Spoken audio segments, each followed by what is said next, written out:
Halo semuanya, Alur 2D di sini dan ini alur cerita anime Jigoku Raku. Seorang ninja bernama Gabimaru memiliki tubuh yang sangat kuat dan hampir tidak bisa mati. Setelah ditetapkan sebagai terdakwa pidana mati, dia membuat para algojo kewalahan karena tubuhnya sangat keras sampai bisa mematahkan pedang. Bahkan saat mereka mencoba membakarnya dengan api besar, Gabimaru masih tetap hidup. Setelah itu, seorang samurai perempuan bernama Sagiri ditugaskan untuk menyelidikinya. Dia bertanya mengenai asal-usulnya dan mencari alasan kenapa Gabimaru tidak bisa dihukum mati. Ketika melihat proses eksekusi secara langsung, Sagiri dapat menyimpulkan kalau Gabimaru masih ingin hidup. Oleh sebab itu, dia ditanya apa alasan yang membuatnya bisa seperti itu. Gabimaru mengatakan dia adalah ninja terbaik dari Iwagakure. Dia diakui oleh kepala desa dan sudah dinikahkan dengan putrinya. Namun, sikap dan perilaku putrinya itu tidak sesuai dengan dirinya. Apabila terus seperti itu, dia khawatir jika kemampuannya suatu saat bisa tumpul. Namun, ketika Gabimaru mencoba keluar dari desa, dia dijebak oleh kepala desa dan ditangkap oleh semua bawahannya. Setelah mendapat informasi yang dibutuhkan, samurai sekaligus algojo yang berasal dari klan Asaemon itu siap untuk menghukumnya. Berbeda dengan algojo yang sebelumnya, dia memiliki kemampuan spesial dan bisa membunuh Gabimaru hanya dengan satu kali serangan saja. Gabimaru bisa merasakan hal tersebut, makanya dia berusaha untuk menghindari semua serangan dan mencoba melawan dengan ninjutsu miliknya. Karena pekerjaannya, Sagiri sering melihat manusia yang meninggal di hadapannya. Oleh sebab itu, dia bisa mengetahui kalau Gabimaru berbohong akan satu hal. Sebenarnya, dia sangat mencintai istrinya. Dia ingin berhenti mencari nafkah sebagai ninja dan ingin hidup berdua dengannya seperti manusia normal. Awalnya, dia beranggapan kalau kepala desa akan mengerti keinginannya, tapi sepertinya semua itu takkan pernah terwujud. Sambil memperlihatkan surat perintah, Sagiri mengatakan kalau keinginannya bisa terwujud. Dalam surat itu tertulis bahwa kejahatan apapun akan diampuni, tapi syaratnya dia harus pergi ke pulau misterius yang bernama Shinsenkyo. Di sana, dia diminta untuk bersaing dengan tahanan lain dalam mencari ramuan yang bisa memberi keabadian. Suatu ketika, seorang pendongeng terpidana mati meminta untuk dipenggal saat dia bercerita. Ayahnya Sagiri menerima permintaannya. Dia menebasnya dengan sempurna tanpa menimbulkan rasa sakit atau emosi sedikit pun. Hal ini membuat Sagiri termotivasi untuk menjadi seperti ayahnya. Namun, sampai sekarang pun dia belum terbiasa dengan pekerjaannya. Setiap kali dia menghukum seseorang, dia memiliki keraguan dan takut akan menimbulkan penderitaan. Sebelum pergi ke Pulau Shinsenkyo, setiap tahanan terpidana mati harus melewati seleksi pemilihan. Para penjaga menjelaskan bahwa ada misi yang harus mereka kerjakan, yaitu pergi ke Shinsenkyo dan membawa kembali ramuan keabadian. Selama menjalankan misi tersebut, mereka akan didampingi oleh pengawas. Jika mereka melanggar aturan atau melakukan hal yang tidak-tidak, pengawas akan langsung memenggalnya. Selain itu, apabila mereka kembali tanpa pengawas, mereka akan tetap dijatuhi hukuman atau tidak akan dipulangkan dari pulau tersebut.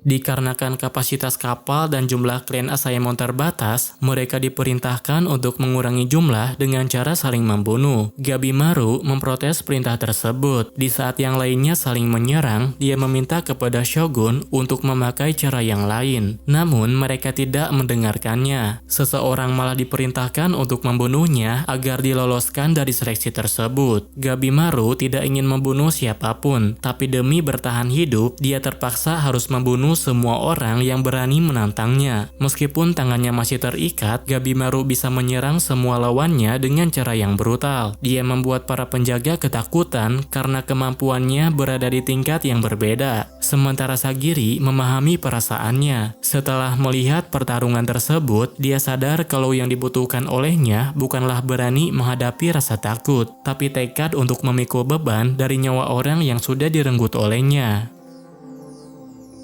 Para penjahat beserta pengawasnya sudah mulai memasuki area pulau. Di sana, mereka menemukan ada banyak sekali tanaman dari berbagai habitat dan jenis yang berbeda. Setibanya di sana, Gabimaru langsung memutuskan tali ikatan. Sagiri tak bisa membiarkannya berbuat seenaknya. Dia memaksanya untuk tetap mengikuti aturan dan memakai ikatannya lagi. Kemudian, di saat Gabimaru mengikat tangannya sendiri, tiba-tiba ada penjahat lain yang menyerangnya. Penjahat itu dibiarkan tidak memakai ikatan dan diperbolehkan menggunakan senjata untuk membunuh penjahat yang lain. Gabimaru merasa kalau perlakuan terhadapnya tidak adil. Pengawas yang lain juga berpendapat kalau Sagiri itu terlalu kaku sehingga ditetapkan di peringkat terendah. Meskipun demikian, Gabimaru tetap mematuhi perintahnya. Dia bertarung melawan penjahat itu dalam keadaan tangan terikat. Meskipun tangannya terikat, tapi dia tetap bisa menang dan mengalahkan penjahat tersebut. Setelah penjahat yang diawasinya mati, pengawasnya memperingatkan kalau situasi di sana akan segera berubah. Beberapa saat ketika mereka menuju pantai, ada beberapa orang yang sudah melakukan tindakan berbahaya. Mereka tidak peduli dengan kewajiban atau aturan, dan hanya berusaha bertahan hidup dengan caranya masing-masing. Setelah mengetahui hal tersebut, Gabimaru memutuskan untuk menyerang pengawasnya. Daripada dihalangi oleh aturan yang merepotkan, dia lebih mengutamakan misi mencari ramuan keabadian. Namun, ketika Gabimaru berniat membunuh Sagiri, dia teringat dengan kenangan ketika masih bersama istrinya. Kenangan tersebut membuat hatinya ragu-ragu. Bahkan, ketika Sagiri sudah tidak bisa lagi melawan, dia tidak sanggup membunuhnya dan terlihat seperti tersiksa. Gabimaru beranggapan kalau itu adalah kelemahannya, sedangkan Sagiri menganggapnya sebagai benih kekuatan. Oleh karena itu, Sagiri mengabaikan perbuatannya. Jika Gabimaru menyesal dan ingin memperjuangkan kembali hidupnya, Sagiri ingin melihatnya. Ketika semuanya melanjutkan perjalanan, tiba-tiba muncul serangga dan makhluk aneh dengan penampilan yang mengerikan. Mereka terlihat seperti gabungan antara hewan dengan patung Buddha. Meskipun bentuknya tidak realistis, Gabimaru dapat menyimpulkan kalau makhluk itu sangat berbahaya. Oleh karena itu, dia sempat berpikir untuk kabur dari sana. Namun, dikarenakan makhluk itu sudah mengepungnya, dia memutuskan untuk fokus melawan dan tidak terlalu memikirkannya. Di saat Gabimaru sedang bertarung, Sagiri hanya melihatnya dari kejauhan. Dia kesulitan untuk melawan dan kebingungan dengan situasi yang sedang terjadi. Gabimaru tidak ingin memperdulikannya, tetapi tubuhnya bergerak sendiri seperti ingin menyelamatkan Sagiri. Untung saja ada orang lain yang bisa mengalahkan monster yang satunya lagi. Dia adalah Yuzuriha bersama dengan pengawasnya. Setelah itu, Yuzuriha mengajak mereka bekerja sama. Dia bersedia untuk berbagi informasi yang telah dia dapatkan jika Gabimaru mau bekerja sama dengannya. Meskipun menguntungkan, Gabimaru tidak bisa langsung memutuskannya. Selain tidak bisa dipercaya, dia merasa kalau mereka bekerja sama hanya buang-buang waktu saja. Yuzuriha tidak mau menyerah. Supaya Gabimaru mau bekerja sama, dia membeberkan banyak informasi yang telah dia dapatkan selama perjalanan. Pada akhirnya, Gabimaru menerima tawarannya. Meski tidak sepenuhnya bekerja sama, selama bisa saling membantu, dia tidak keberatan. Seorang samurai bernama Toma baru saja menyusup dan bergabung dengan klan Asaemon. Saat pertama kali mendapatkan tugas, dia memanfaatkan kesempatannya untuk membebaskan kakaknya yang ditahan. Keputusan tersebut membawa mereka masuk ke Pulau Shinsenkyo. Berbeda dengan Toma, kakaknya yang bernama Chobei itu sangat kuat dan mudah beradaptasi. Oleh karena itu, mereka berdua selalu berhasil bertahan meski mengalami kondisi terburuk sekalipun. Setelah berhadapan dengan berbagai monster di pulau, mereka semakin yakin kalau ramuan keabadian pasti benar ada di sana. Mereka yang pada awalnya terburu-buru kini telah mempertimbangkan untuk sedikit bersantai. Gabimaru sempat menyelidiki pulau tersebut, namun dia tidak menemukan sesuatu yang menjanjikan. Saat mencari bahan makan, dia malah menemukan banyak samurai yang berubah menyerupai bunga. Satu-satunya cara untuk mencari petunjuk ramuan keabadian adalah memeriksa ekologi monster yang tersebar di pulau itu. Mereka harus tahu di mana dan bagaimana caranya monster itu bisa hidup hidup di tempat tersebut. Kemudian di sore harinya, Genji memberi perintah kepada Sagiri untuk kembali ke daratan utama. Keterampilan berpedangnya memang luar biasa, tetapi hanya sebatas penguji pedang dan Algojo saja. Genji merasa kalau Sagiri masih belum cukup kuat dan memiliki batasan sebagai seorang wanita.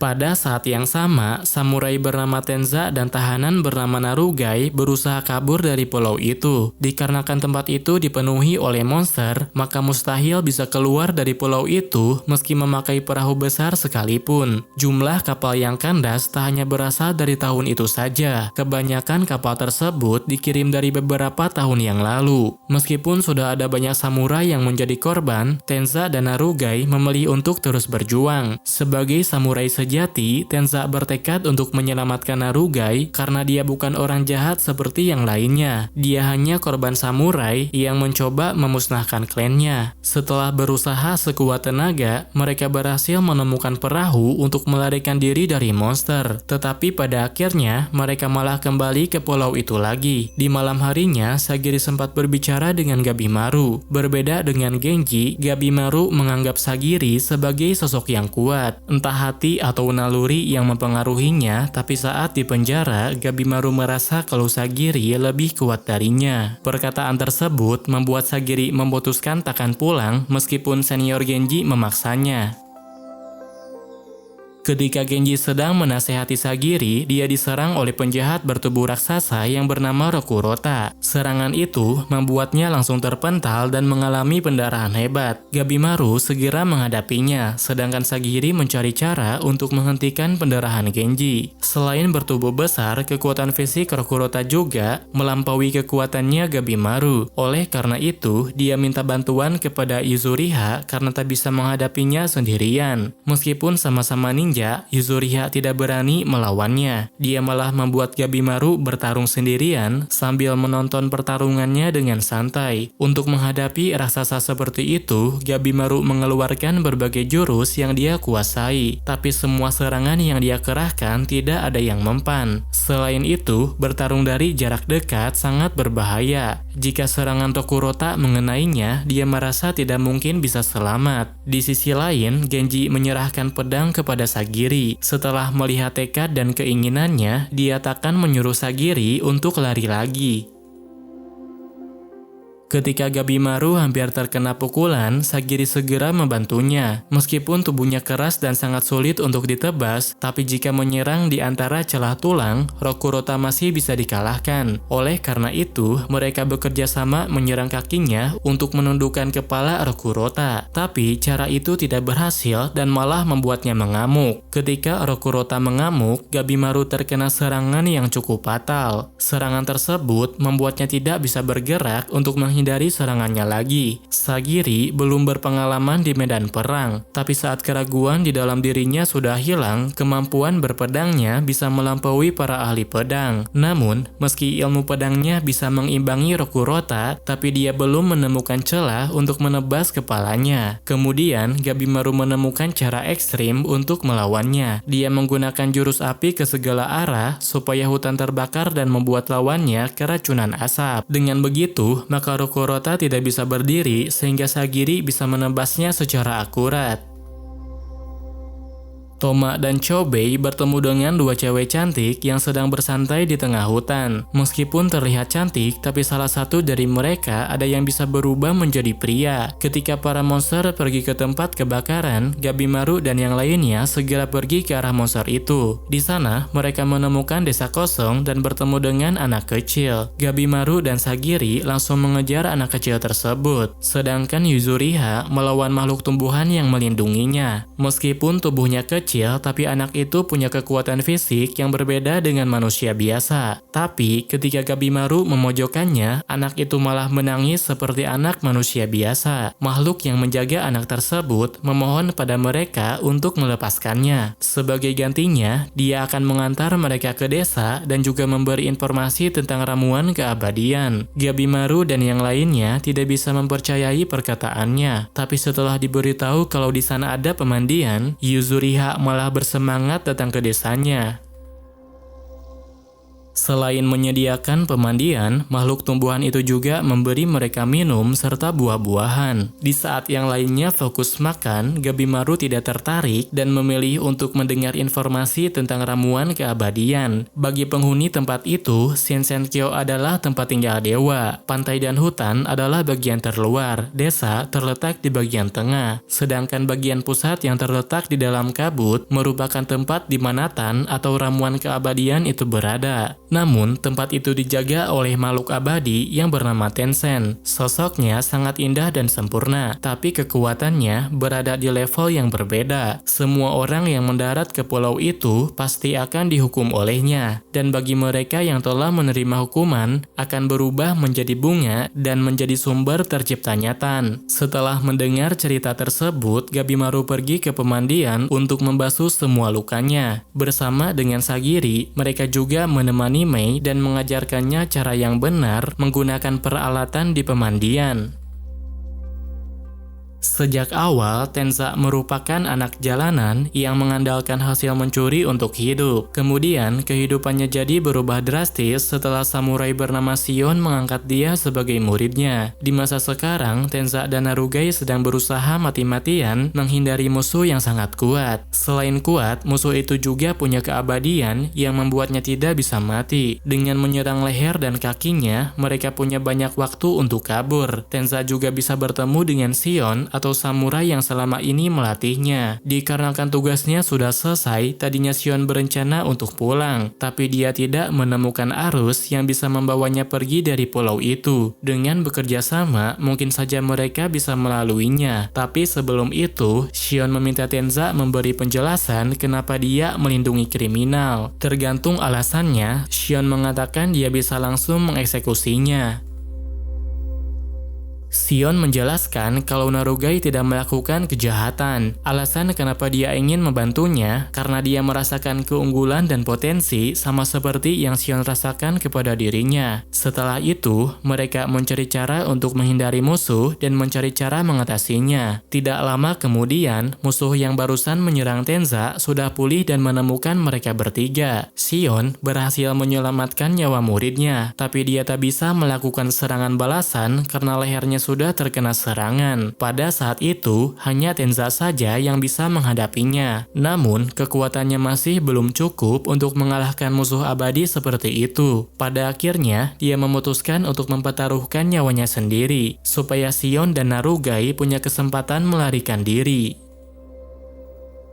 Ketika yang lain sedang beristirahat, Gabimaru memutuskan untuk memasuki Horai sendirian. Lalu, saat dia sampai di depan gerbang, dia bertemu dengan seseorang yang sebelumnya telah mengalahkan Tenza. Meski terlihat seperti manusia, Gabimaru bisa menyadari kalau sosok di depannya bukan manusia. Awalnya, Gabimaru disuruh untuk pergi karena dia sudah malas menghadapi orang yang datang ke sana. Namun, saat Gabimaru bertanya soal ramuan keabadian, tanpa banyak berbicara, dia langsung menyerangnya. Gabimaru masih bisa menahan serangan tersebut. Bahkan, dia juga mampu membuat lawannya terpojok dengan jurus api miliknya. Gabimaru mungkin lebih lemah dari musuhnya, tapi dia tidak pernah menyerah dan terus menyerang secara beruntun. Setelah menerima banyak serangan, musuhnya masih belum mati. Dia malah berubah menjadi monster bunga yang dapat mengeluarkan elemen petir. Gabimaru berniat mengeluarkan jurus apinya lagi, tapi gagal melakukannya karena tubuhnya sudah tidak sanggup lagi menahan semua lukanya. Di saat-saat terakhir, Gabimaru merasa kalau semua itu hanya mimpi. Dia bisa terbangun dari mimpi tersebut dan menjalani kehidupan damai dengan istrinya. Meski hanya sebentar, dia merasa senang karena bisa melihat istrinya lagi. Lalu, dia minta maaf kepadanya karena kemungkinan dia tidak bisa pulang ke rumah. Sebagai seorang ninja, dia telah diajarkan untuk memberi luka fatal pada musuh sebelum dirinya mati. Dia memeras habis semua energi kehidupannya tanpa memperdulikan keinginannya. Namun, musuhnya masih punya kekuatan untuk menyerangnya sekali lagi. Beruntung, Mei segera datang melindunginya. Meski kemampuannya tidak seberapa, tapi dia berhasil menyelamatkan Gabimaru dari kematian. Saat yang lainnya tahu kalau Gabimaru pergi menuju Horai, Sagiri dan yang lainnya segera pergi mencarinya. Dalam perjalanan, Hoko memberi informasi kalau Tensen adalah salah satu dari petapa. Sementara itu, penghuni Horai yang disebut sebagai petapa sedang melakukan melakukan pertemuan sambil minum cairan yang namanya tan. Pada hari berikutnya, Gabimaru bertemu dengan penjelajah lain. Saat bertemu, mereka saling mewaspadai dan sudah siap untuk bertarung. Sebagai pengawasnya, Fuchi menahan mereka supaya tidak bertarung. Daripada terjadi pertarungan yang sia-sia, dia memilih untuk mengumpulkan informasi tanpa harus bertarung. Karena kondisi tubuhnya belum pulih, Gabimaru memutuskan untuk mengajak mereka bekerja sama. Dia memberi informasi mengenai musuh yang dia lawan dan gadis yang sedang bersamanya. Ketika mereka berdiskusi, Mei tiba-tiba terbangun dengan tubuh yang lebih dewasa. Selain tambah dewasa, dia juga sudah bisa berbicara. Karena sudah menyelamatkannya, Gabimaru berterima kasih kepada Mei. Setelah itu, dia langsung bertanya soal ramuan keabadian dan menanyakan kelemahan yang dimiliki oleh Tencent. Di sisi lain, Hoko memberi penjelasan kepada Sagiri dan yang lainnya bahwa Tao adalah kekuatan yang mengalir melalui segala sesuatu. Para Tencent bisa mengendalikan kekuatan tersebut, makanya mereka sangat kuat dan sangat sulit dikalahkan. Meskipun Hoko sudah memberi penjelasan, tapi dengan pemahaman mereka saat ini, mereka kesulitan untuk mencerna perkataannya. Sementara itu, rekan mereka yang namanya Sion tanpa sadar sudah bisa merasakan Tao. Dengan merasakannya, dia bisa melihat sekelilingnya meski matanya tidak bisa melihat. Pada saat bersamaan, semua monster mendatangi setiap orang yang berada di pulau itu. Selain monster tak berakal, Tencent juga mengerahkan Doshi yang mengaku sebagai murid serta tangan kanannya Tencent. Setelah berhasil keluar dari lubang, Chobei dan Toma langsung menghadapinya. Toma dapat mengalahkan monster tak berakal dengan mudah, sedangkan Chobei kewalahan karena musuhnya kuat dan bisa beregenerasi.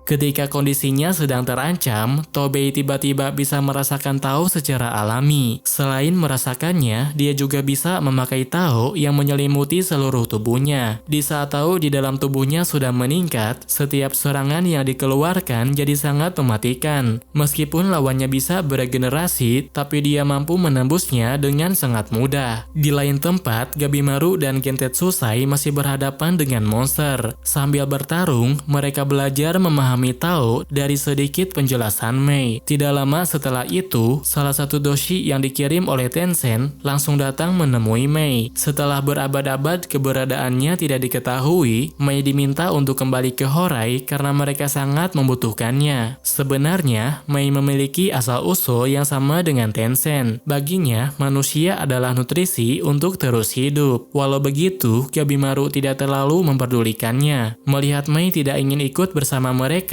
membuat dia tergerak untuk membelanya. Setiap Tencent bisa berubah menjadi pria atau perempuan sesuka hatinya, sedangkan Mei tidak bisa melakukannya. Makanya, dia diperlakukan buruk oleh mereka dan diusir dari wilayah Horai. Meskipun tidak bisa berubah menjadi lelaki, tetapi para Doshi yang berguru pada Tencent sangat membutuhkannya. Sebagai pejantan, mereka membutuhkan keberadaan Mei sebagai pasangan lawan mainnya. Mengetahui hal tersebut membuat Gabimaru sangat marah. Gensetsusai juga sudah muak hingga membuatnya merasa ingin muntah. Tanpa banyak basa-basi, Gabimaru langsung menyerang mereka dengan jurus apinya. Namun, serangan itu tidak mempan karena Tao miliknya sangat lemah. Untuk melihat Tao, dibutuhkan keseimbangan antara kekuatan dan kelemahan. Dengan menyentuh tangannya Mei, Gabimaru bisa merasakan ada sesuatu di tangannya. Tapi, hanya sebatas merasakannya saja. Lalu, saat dia menerima kelemahannya sendiri, dalam sekejap dia merasakan semua aura yang ada di sekelilingnya. Dalam waktu sesingkat itu, kekuatan Gabimaru sudah setara seperti Tencent. Makanya musuh yang ada di hadapannya tidak mungkin bisa menang. Kelompok Sagiri sudah sampai di dalam gerbang. Setibanya di sana, mereka langsung berhadapan dengan Tencent yang disebut sebagai Fukujukun. Dikarenakan manusia yang datang selalu menyebutan sebagai ramuan keabadian, Tencent itu memberitahu mereka kalau ramuan seperti itu tidak ada. Yang ada hanyalah nutrisi untuk makhluk tumbuhan seperti mereka. Hoko dan manusia bunga memang mendekati keabadian, tapi jika diminum oleh manusia biasa, mereka hanya akan berubah menjadi di pohon. Mengetahui hal tersebut membuat Sagiri sangat terkejut. Tanpa ramuan keabadian, dia khawatir jika Gabimaru takkan mendapatkan pengampunan. Kemudian, di saat Tencent sedang lengah, Yuzuriha memakai teknik pergantian dan melakukan serangan kejutan. Serangan tersebut berhasil mengenainya, tapi ketika mereka akan kabur, Tencent tiba-tiba bangkit lagi. Dengan melihat jurusnya, Tencent bisa mengetahui kalau Yuzuriha bisa melihat Tao. Oleh karena itu, dia memberi tawaran untuk mengajarkan cara menggunakannya. Untuk yang pertama kalinya, Sento menghunuskan pedang miliknya, sedangkan Yuzuriha menggunakan jurus tali lendir yang bisa membuat targetnya terluka. Namun, sekeras apapun mereka berusaha, masih belum cukup untuk mengalahkan Tencent. Menurut Hoko, Tencent memiliki kelemahan di bagian perutnya. Jika seseorang dengan Tao besar menyerangnya, dia mungkin saja bisa dikalahkan. Kebetulan, Sagiri memiliki kemampuan untuk meningkatkan Tao secara instan. Dia juga memiliki kecocokan tinggi sehingga membuat Tencent tidak bisa beregenerasi. Setelah kelemahannya sudah terungkap, mereka semua mulai bekerja sama untuk mengincar kelemahan Tencent. Kemudian, Sagiri segera menebas kelemahannya hingga musuhnya terjatuh dan tidak bisa bangkit lagi. Namun, walau musuhnya berhenti bergerak, tapi bukan berarti dia sudah mati. Di saat bunga mulai bermekaran, ternyata dia masih bisa berubah menjadi monster bunga raksasa. Demi melindungi Yuzuriha, Sento terkena serangan fatal. Sementara Sagiri dan Yuzuriha hanya bisa pasrah karena tidak yakin bisa melawannya lagi.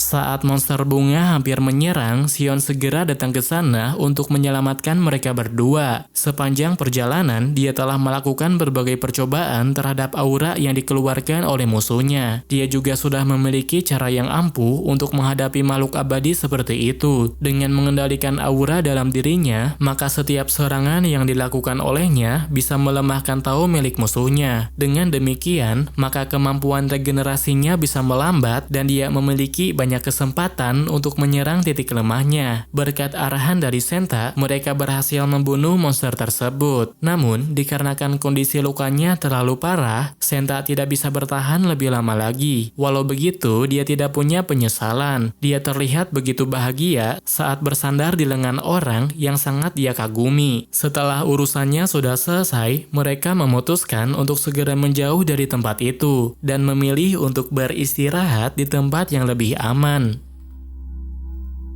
Pada saat yang sama, Gabimaru dan kelompoknya sedang beristirahat di dalam gua. Saat itu, ada yang aneh dengan tingkah lakunya. Dia tampak sangat waspada terhadap orang-orang di sekitarnya. Ternyata, dia tidak bisa mengingat semua yang terjadi akhir-akhir ini. Bahkan, dia juga tidak bisa mengingat istrinya yang selama ini menjadi motivasi tindakannya. Satu-satunya hal yang dia ingat bahwa dirinya adalah ninja terbaik yang berasal dari Iwagakure. Di sisi lain, ketika Sagiri dan Yuzuriha sedang membicarakannya, Yuzuriha merasa ada yang aneh dengan asal-usul Gabimaru. Dikarenakan ninja memiliki kemampuan menciptakan ilusi, dia beranggapan kalau kisah masa lalunya itu hanyalah ilusi agar tidak berani menantang kepala desa. Mendengar perkataan Yuzuriha membuat Sagiri sangat khawatir. Walaupun dia adalah pembunuh yang keji, tapi Sagiri bisa merasakan kalau dia bukan orang jahat. Oleh karena itu, dia percaya kalau Gabimaru akan kembali hidup-hidup.